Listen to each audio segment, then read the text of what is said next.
দর্শক, আপনাদের সবাইকে শুভেচ্ছা। শুরু হলো সব খবর, যমুনা টেলিভিশনের নিয়মিত এই আয়োজনে আপনাদের সঙ্গে আছি আমি মনিরুল ইসলাম। অন্তর্বর্তী সরকারের কাছে নির্বাচনী রোডম্যাপ জানতে চেয়েছে বিএনপি। প্রধান উপদেষ্টা ডক্টর মোহাম্মদ ইউনূসের সাথে আনুষ্ঠানিক সংলাপ শেষে দলটির মহাসচিব জানিয়েছেন, প্রয়োজনীয় সংস্কার শেষে দ্রুত নির্বাচন চান তারা। বাতিল চেয়েছেন ইউনিয়ন পরিষদ। একই সাথে সরকারের মধ্যে যারা ছাত্র বিপ্লবের বিপক্ষে ছিল তাদের সরিয়ে দেওয়ার আহ্বানও জানানো হয়েছে বিএনপির পক্ষ থেকে। এ সময় ডক্টর ইউনূস বলেন, দেশে একটি সুষ্ঠু নির্বাচন করাই অন্তর্বর্তী সরকারের প্রধান কাজ। বিএনপিকে দিয়ে শুরু হলো অন্তর্বর্তী সরকারের সঙ্গে রাজনৈতিক দলগুলোর সংলাপ। শনিবার নির্ধারিত সময়ের আগেই প্রধান উপদেষ্টার সরকারি বাসভবন যমুনায় প্রবেশ করেন বিএনপির ৬ সদস্যের প্রতিনিধি দল। নেতৃত্ব দেন মহাসচিব মির্জা ফখরুল ইসলাম আলমগীর। অন্তর্বর্তী সরকারের প্রধান উপদেষ্টা ডক্টর মোহাম্মদ ইউনূসের সাথে বৈঠক চলে প্রায় ১ ঘণ্টারও বেশি সময় ধরে। দলের পক্ষ থেকে সুনির্দিষ্ট প্রস্তাবনা তুলে ধরেন বিএনপি নেতারা, যার লক্ষ্য দ্রুততম সময়ের মধ্যে একটি নিরপেক্ষ গ্রহণযোগ্য নির্বাচন।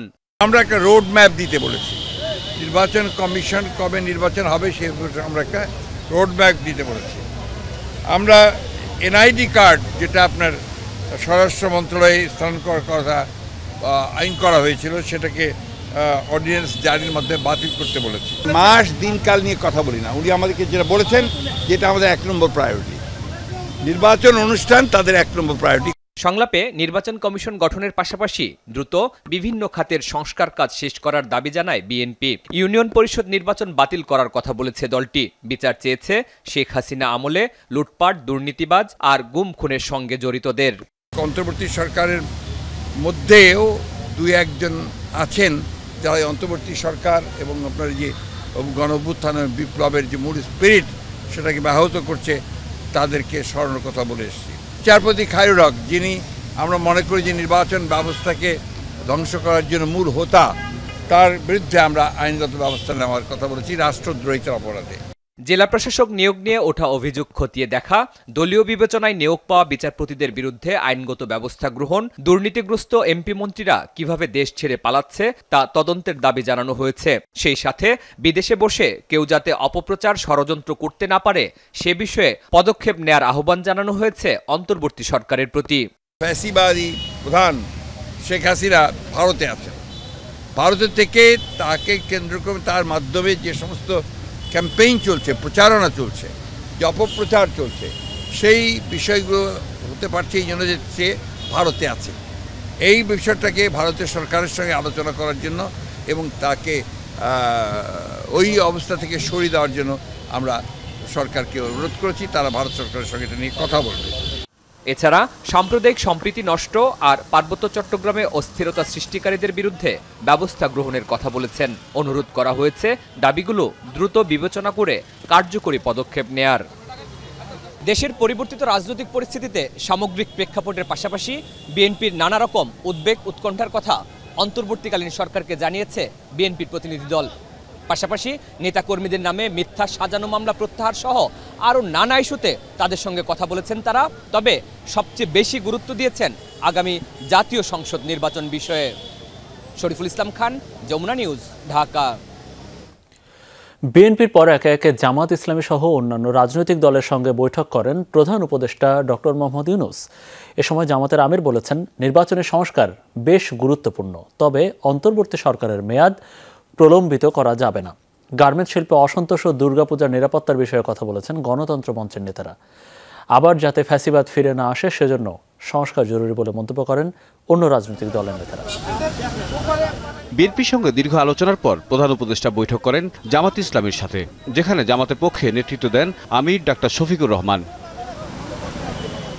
বৈঠকে অন্তর্বর্তী সরকারের কাছে সংস্কার এবং নির্বাচনের রোডম্যাপ চেয়েছে জামাত। আইনশৃঙ্খলা পরিস্থিতির পাশাপাশি গঠিত ৬ সংস্কার কমিশন নিয়ে সরকারের কাছে পরামর্শও তুলে ধরেন দলের নেতারা। এছাড়াও কিছু মৌলিক সংস্কারের প্রস্তাবনা দেন জামাতের আমির।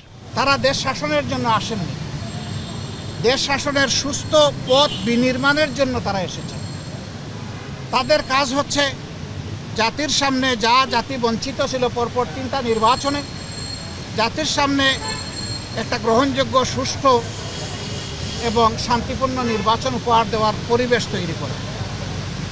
এই জন্য কিছু মৌলিক বিষয়ে তাদেরকে সংস্কার করতেই হবে। সে কী মৌলিক বিষয়ে তারা সংস্কার করবেন সেই ব্যাপারে আমরা কথাবার্তা বলেছি এবং আমরা আশা করছি আগামী 9 তারিখ আপনাদের মাধ্যমে জাতির সামনে আমরা আমাদের প্রস্তাবনাগুলো উন্মুক্ত করব ইনশাআল্লাহ। এরপর প্রধান উপদেষ্টার সাথে বৈঠকে বসেন গণতন্ত্র মঞ্চের নেতারা। বৈঠকে দেশের আইনশৃঙ্খলা পরিস্থিতি নিয়ে আলোচনা করেন তারা। আলোচনা হয় গার্মেন্টস শ্রমিকদের পাওনা ও দুর্গাপূজার নিরাপত্তা নিয়ে। সংস্কার ও নির্বাচন ইস্যুতে প্রস্তাবনা তুলে ধরে গণতন্ত্র মঞ্চ। শিল্প এলাকায়, বিশেষ করে গার্মেন্টস এলাকায় যে অসন্তোষটা তৈরি করা হচ্ছে ওনাদের মতে, এগুলোর ব্যাপারে আমরা কি করছি সেটা বলছি। নির্বাচন ছাড়া মানে এটা সংস্কার ছাড়া নির্বাচন দুটোকে প্রতিপক্ষ হিসেবে দাঁড় করানোর কিছু নেই। এই দেশে নতুন রাজনৈতিক বন্দোবস্ত, সংস্কার এবং গণতান্ত্রিক নির্বাচন এগুলো সবই একে অপরের পরিপূরক। আগামী রোববার থেকে কমিশনের কাজ করবার কথা। কমিশনের মধ্যে এই আলাপ আলোচনাগুলো আসবে যাতে তারা নতুন নির্বাচন কমিশন কিভাবে গঠন করে, ভোটার তালিকা কিভাবে হালনাগাদ করা যাবে। সন্ধ্যায় বাম গণতান্ত্রিক জোটের সঙ্গে বৈঠক করেন অন্তর্বর্তী সরকার প্রধান। আলোচনায় গুরুত্ব পায় দেশের চলমান পরিস্থিতি। বিভিন্ন যে সংস্কারের 6টি কমিটি করেছি, আমরা ধন্যবাদ জানিয়ে বলেছি। এর মধ্যে প্রধান হবে নির্বাচন ব্যবস্থার সংস্কার এবং সেটা আজকে থেকেই রাজনৈতিক দল সহ বিভিন্ন দলের সাথে, ব্যক্তিবর্গের সাথে কথা বলে পূর্ণাঙ্গ সংস্কার করে একটা নির্বাচন কবে হবে এই রোডম্যাপ ঘোষণা করতে হবে। এরপর প্রধান উপদেষ্টার সঙ্গে আলোচনায় বসেন ইসলামী আন্দোলনের প্রতিনিধি দল। টাকা পাচারকারী ও দুর্নীতিবাজদের বিরুদ্ধে আইনগত ব্যবস্থা নেওয়ার দাবি জানান নেতারা। যারা নাকি খুনি এবং যারা নাকি দেশের টাকা পাচারকারী এবং যারা নাকি দুর্নীতিবাজ, এরা কিভাবে দেশ থেকে পালালো এইটা আমাদের বোধগম্য না। এটা জাতি কিন্তু এটা মানতে চায় না। পরে রাতে প্রধান উপদেষ্টার সাথে বৈঠক করেন এবি পার্টি, খেলাফত মজলিস ও গণ অধিকার পরিষদের নেতারা। নির্বাচন নিয়ে আলোচনার পাশাপাশি সংস্কারের বিভিন্ন রূপরেখা তুলে ধরেন প্রধান উপদেষ্টার কাছে। আমরা বলেছি গণহারে মামলা না করে সুস্পষ্ট অভিযোগের ভিত্তিতে মামলা করা যেতে পারে। তাওহিদ মিথুন, যমুনা নিউজ, ঢাকা।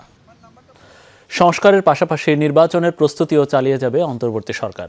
রাজনৈতিক দলগুলোর সাথে সংলাপ শেষে সংবাদ সম্মেলনে প্রধান উপদেষ্টার প্রেস সচিব শফিকুল আলম এই কথা জানিয়েছেন। রাজনৈতিক দলগুলোর দাবির প্রেক্ষিতে প্রয়োজনে আরও সংস্কার কমিশন করা হবে বলেও জানিয়েছেন তিনি। এ সময় প্রধান উপদেষ্টার বিশেষ সহকারী মাহফুজ আলম বলেছেন, প্রশাসনের ভেতরে বাইরে ফ্যাসিবাদের দোসর হিসেবে যারা কাজ করেছে তাদেরকে বিচারের আওতায় আনা হচ্ছে। রাজনৈতিক সংলাপ চলমান প্রক্রিয়া। রাজনৈতিক দলগুলো এই সরকারের একটা অংশ। তাদের সাথে আলোচনা করে রাষ্ট্র সংস্কারের কাজ করা হবে।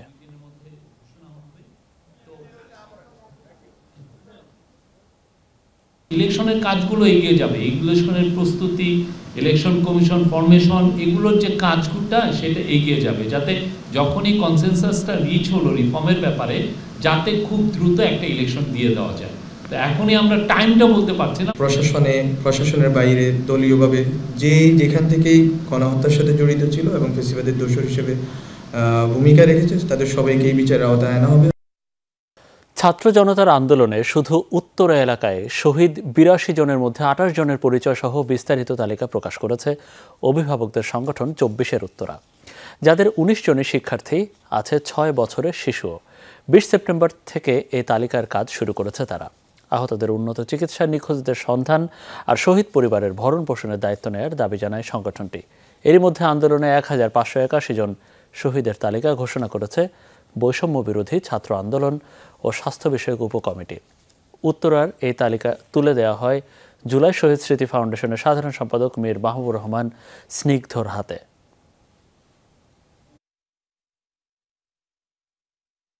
নিহত আহত হয়েছে সাধারণত মাথায়, উরুতে, পায়ে, চোখে, কোমরে এবং পাঁজরে বুলেটের আঘাতে, ছোড়াগুলি এবং পুলিশ এবং ছাত্রলীগের লাঠিচার্জেও অনেক আহত হয়েছে। এই গণ অভ্যুত্থানে যারা শহীদ ও আহত হয়েছেন তাদের সম্মানের সাথে স্বীকৃতি প্রদান করার উদ্যোগ গ্রহণ করা। এই লিস্টটি নিয়ে আমি হেলথ মিনিস্ট্রিতে এটি প্রোভাইড করব এবং আমরা আমাদের নিজেদের মতন একটা ভেরিফিকেশন করব, তারপরে এই লিস্ট অনুযায়ী ইনশাআল্লাহ আমরা কার্যক্রম শুরু করব। আরও অবনতি হয়েছে শেরপুর, নেত্রকোনা ও ময়মনসিংহের প্লাবন পরিস্থিতির। এর মধ্যে শেরপুরে এখন পর্যন্ত ৬ জনের মৃত্যুর খবর পাওয়া গেছে। ময়মনসিংহে সীমান্তবর্তী ধোবাউড়া উপজেলার দক্ষিণ মাইজপাড়া, গামারিতলা, ঘোষগাঁও ও পোড়া কান্দুলিয়া ইউনিয়ন পানিবন্দী। হালুয়াঘাটের বেশ কিছু নিম্নাঞ্চলও প্লাবিত।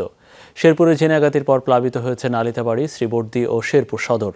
গ্রামের পর গ্রাম ভাসছে পানিতে, জলমগ্ন বাড়িঘর, পথঘাট। দেখা দিয়েছে খাবার ও বিশুদ্ধ পানির সংকট। খোলা হয়েছে আশ্রয় কেন্দ্র, জীবন বাঁচাতে অনেকেই ছুটছেন সেখানে। একই চিত্র নেত্রকোনার সীমান্তবর্তী 3 উপজেলায়। উজানের ঢলে বাড়ছে নদ নদীর পানি। এতে কর্মকান্দা, দুর্গাপুর ও বারহাট্টার 15টিরও বেশি ইউনিয়ন প্লাবিত হয়েছে। উদ্ধার কাজ করছে বিজিবি ও সেনাবাহিনী। কেরানীগঞ্জে একটি রেস্টুরেন্টে গ্যাস সিলিন্ডার বিস্ফোরণে 3 জন নিহত হয়েছেন, আহত 5। শনিবার রাত 8টায় রামের কান্দা বোর্ডিং এলাকায় বিরিয়ানির দোকানে দুর্ঘটনা ঘটে। প্রত্যক্ষদর্শীরা জানান, দোকানে হঠাৎ বিকট শব্দে গ্যাস সিলিন্ডার বিস্ফোরণ হয়।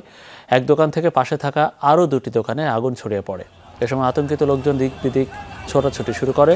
কেরানীগঞ্জ উপজেলা ফায়ার স্টেশন মাস্টার জানিয়েছেন, বিস্ফোরণের পর ঘটনাস্থল থেকে 3 জনের মরদেহ উদ্ধার করা হয়েছে। আগুন নিয়ন্ত্রণে আনে ফায়ার সার্ভিস। আহতদের হাসপাতালে ভর্তি করা হয়েছে। কী কারণে বিস্ফোরণ তার তদন্ত করছে ফায়ার সার্ভিস।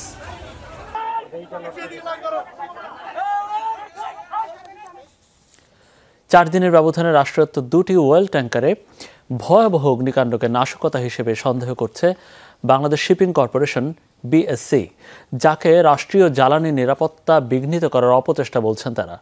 শুক্রবার রাত 12:30টার দিকে চট্টগ্রাম বন্দরের বহির্নোঙরে অবস্থানরত তেলবাহী ট্যাঙ্কার এমটি বাংলার সৌরভ এর সামনের অংশে হঠাৎ আগুন জ্বলে ওঠে। লেলিহান শিখা ছড়িয়ে পড়লে ঘুমন্ত নাবিকরা জেগে ওঠে। কেউ সাগরে লাফতান, কেউ এগিয়ে আসা ফিশিং বোট বা কোস্টগার্ডের স্পিড বোটে আশ্রয় নেন। এ সময় 47 জন উদ্ধার হলেও প্রাণ যায় একজনের। ঘটনা তদন্তে 8 সদস্যের কমিটি গঠন করা হয়েছে।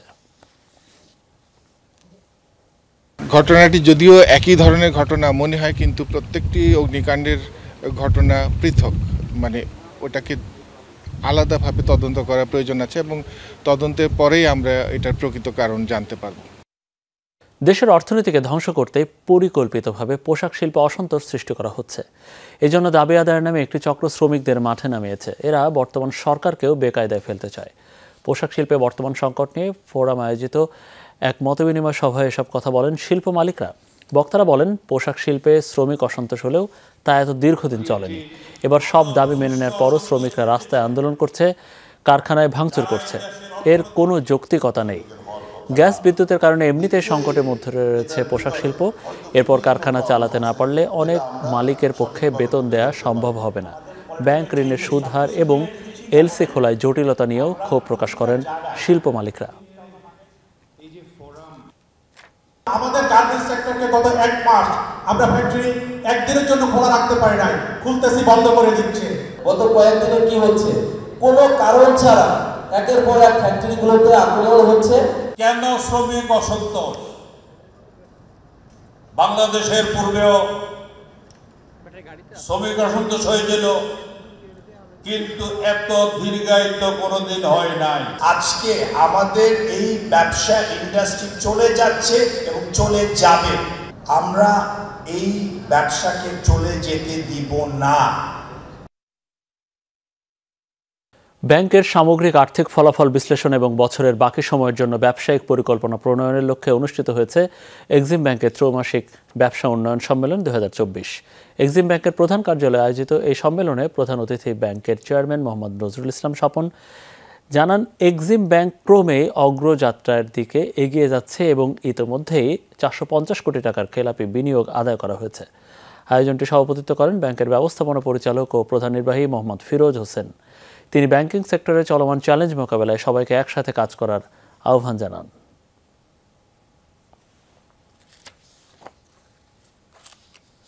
ব্যাংকের সামগ্রিক আর্থিক ফলাফল বিশ্লেষণ এবং বছরের বাকি সময়ের জন্য ব্যবসায়িক পরিকল্পনা প্রণয়নের লক্ষ্যে অনুষ্ঠিত হয়েছে এক্সিম ব্যাংকের ত্রৈমাসিক ব্যবসা উন্নয়ন সম্মেলন 2024। এক্সিম ব্যাংকের প্রধান কার্যালয়ে আয়োজিত এই সম্মেলনে প্রধান অতিথি ব্যাংকের চেয়ারম্যান মোহাম্মদ নজরুল ইসলাম স্বপন জানান, এক্সিম ব্যাংক ক্রমেই অগ্রযাত্রার দিকে এগিয়ে যাচ্ছে এবং ইতোমধ্যেই 450 কোটি টাকার খেলাপি বিনিয়োগ আদায় করা হয়েছে। আয়োজনটি সভাপতিত্ব করেন ব্যাংকের ব্যবস্থাপনা পরিচালক ও প্রধান নির্বাহী মোহাম্মদ ফিরোজ হোসেন। তিনি ব্যাংকিং সেক্টরে চলমান চ্যালেঞ্জ মোকাবেলায় সবাইকে একসাথে কাজ করার আহ্বান জানান।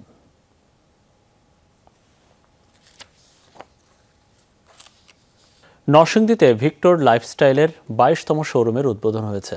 শহরের বাজির মোড়ের স্বপ্নধারা কমপ্লেক্সে শোরুমটি উদ্বোধন করেন প্রতিষ্ঠানটির ব্যবস্থাপনা পরিচালক আনিসুর রহমান টিটু। এ সময় জেলা বিএনপির যুগ্ম আহ্বায়ক হারুনুর রশিদ, ইলেকট্রনিক ব্যবসায়ী সমিতির সাধারণ সম্পাদক খসরু মাহমুদ সহ অন্যান্যরা উপস্থিত ছিলেন। পরে মিলাদ মাহফিল ও মুনাজাতের মধ্য দিয়ে উদ্বোধনী অনুষ্ঠানের সমাপ্তি হয়।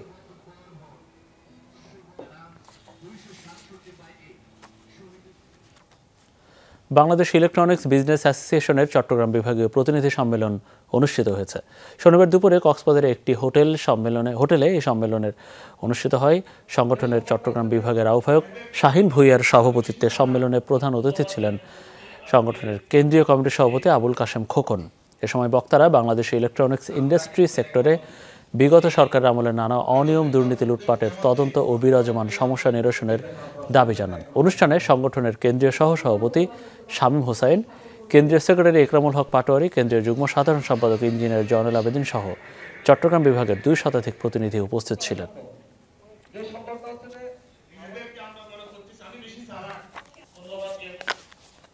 চাঁপাইনবাবগঞ্জের নাচলে যুবদল নেতা রবিউল ইসলামের উপর হামলার ঘটনায় মানববন্ধন করেছে সংগঠনটি। শুক্রবার বিকেলে নাচল রেল স্টেশন চত্বরে এই মানববন্ধন হয়। জেলা যুবদলের যুগ্ম আহ্বায়ক হাসান ইমতিয়াজের সভাপতিত্বে মানববন্ধনে বক্তারা বলেন, যুবদল নেতার উপর হামলা চালিয়েছে আওয়ামী লীগ সন্ত্রাসীরা। হামলাকারীদের দ্রুত গ্রেফতার করে আইনের আওতায় আনার দাবি জানানো হয়।